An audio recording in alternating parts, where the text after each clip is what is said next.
অবলা, তাই কে বোঝে তার ব্যথা।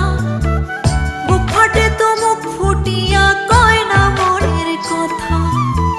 চোখের জলে বুক ভেসে যায় প্রবাসীর বউ আমি।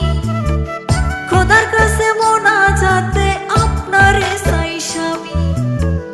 রাগ করিস না, শুন রে কথা আমার ময়না টিয়া। কত ভালোবাসি তোরে বোঝামু কি দিয়া। তুই তো আমার আন্ধার ঘরের পূর্ণিমারি চাঁদ। তোরে কাছে পাইতে আমার পরে পরাণ খান। মাথার কিনা দিলাম এবার ফিরে আসেন বাড়ি। নইলে একদিন শুনবেন ঠিকই গেছি দুনিয়া ছাড়ি। সত্যি কথা বলছি রে বউ, জানতে যদি চাস বলবো শুধু